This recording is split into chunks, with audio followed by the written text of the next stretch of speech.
আসসালামু আলাইকুম রহমতুল্লাহি বারাকাতুহু। 2024 সালের জানুয়ারি মাস থেকে নতুন আইন কার্যকর হয়েছে, যেটা আমরা দীর্ঘদিন যাবৎ জানি। ব্রিটিশ সিটিজেনের বা সেটেল পার্সনের স্পাউস যদি ডোমেস্টিক ভায়োলেন্সের শিকার হয়, তাহলে শুধুমাত্র ব্রিটেনে এই প্রতিকার পাওয়া যায়।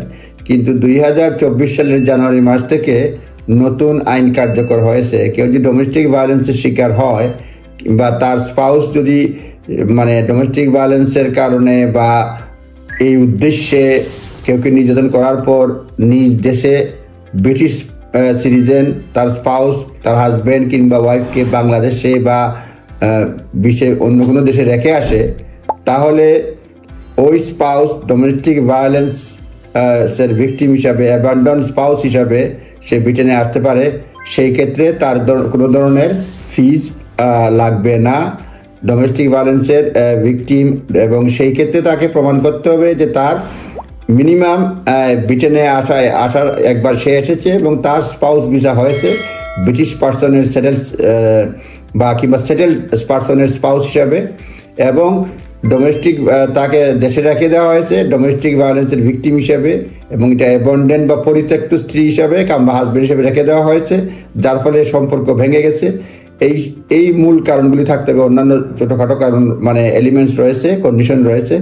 মোট কথা, কোনো ব্রিটিশ সিটিজেন কিংবা ব্রিটেনের ইনডিফিনিট লিভ টু রিমেইন আছে এরকম কোনো লোক যদি তার স্পাউসকে, হাজব্যান্ড কিংবা ওয়াইফকে ব্রিটেনে নিয়ে আসার পরে নির্যাতনের পর বা তাকে কোনোভাবে কেয়ার টেয়ার না করে অ্যাবন্ডন করে আবার বাংলাদেশে নিয়ে রেখে আসে, খোঁজখবর নিয়ে না নেয়, সেই ক্ষেত্রে ওই স্পাউস ডোমেস্টিক ভায়োলেন্সের ভিকটিম হিসেবে ব্রিটেনে আসতে পারবেন। এটা জানুয়ারি 2024 সাল থেকে এই নতুন আইন কার্যকর হয়েছে।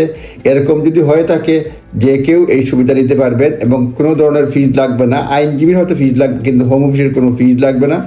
এই ধরনের এমন একটি মামলায় সুফল পেয়েছেন, ইমিগ্রেশন কেসে সুফল পেয়েছেন, এমন এক ধরনের কথা আমরা শুনবো এই ভিডিওর শেষের দিকে, দ্বিতীয় অংশে। আপনারা সবাই ভালো থাকবেন। কোনো নির্যাতন কোনোভাবেই মানে সহ্য করবেন না, আইনের আশ্রয় নেবেন, এখন সকলেরই অধিকার রয়েছে। সুতরাং এই ব্যাপারে কেউ যদি ভিকটিম হয়ে থাকেন অ্যাবান্ডন স্পাউস হিসাবে, সেই ক্ষেত্রে ইমিগ্রেশন লয়ারের, এক্সপার্টের, আইনজীবীর, ব্যারিস্টারের পরামর্শ নেবেন এবং আইনগত ব্যবস্থা নেবেন। অবশ্যই নিজস্ব লয়ারের সিদ্ধান্ত নিয়ে কাজ করবেন। আপনারা ভালো থাকবেন, কথা হবে। আসসালামু আলাইকুম ওরহমতুল্লাহি ওবরাকাতুহু।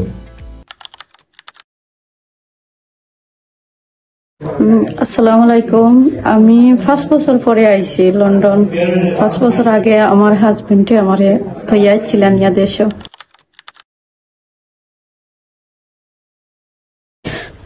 2019 আইছি।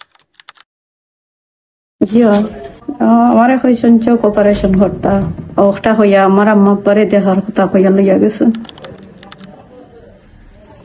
কইসন যে আও দেখা লইয়া রিটার্ন টিকেট সপ্তাহ দেখাইছেন, আমারে দেখাইয়া লইয়া গিয়া হেসে আমারে থইয়া ইচ্ছেন 1 সপ্তাহের ভিতরেও, তাই আমারে আনা হইয়া ইচ্ছেন। যোগাযোগ করছি, হেসে আমারে কইন আমি থইয়া আইছি, আমার ভাই আনতে আমারে ফাটাইতা, আর আমারে আথাইনা আনতা নাই, আমারে দেশে থইয়া ইচ্ছেন।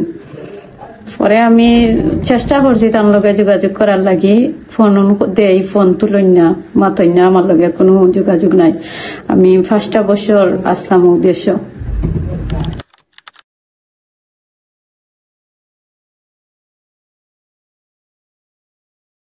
যে আমার কিংডম থারের সলিসিটার যে তাই আমার একটা ফেসবুকে একটা লিঙ্ক পাইবার পরে যেমন আমার একটা স্বস্তি হয়েছে যে তাই আমারে হেল্প করতে পারবা।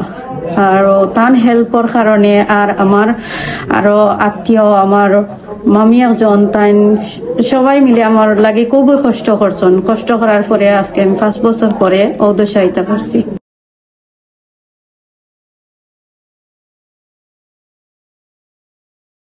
জি না, বেশি দিন লাগছে না, মাত্র 2 মাসের ভিতরেও আমি আল্লাহর হুকুম আইতাম পারছি।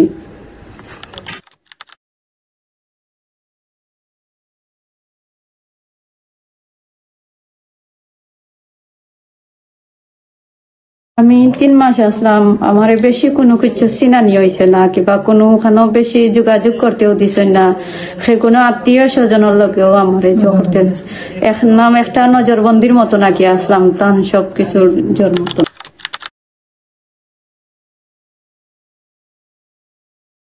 যোগাযোগ করছিলাম, তারা না করছেন, তারা কিচ্ছু জানেন না। আমি পাইছিও না লেখা নাকি একটা হয়েছে। এখন আমি ডোমেস্টিক ভাইরাসে আইছি। ইয়েস, আমি খুবই খুশি।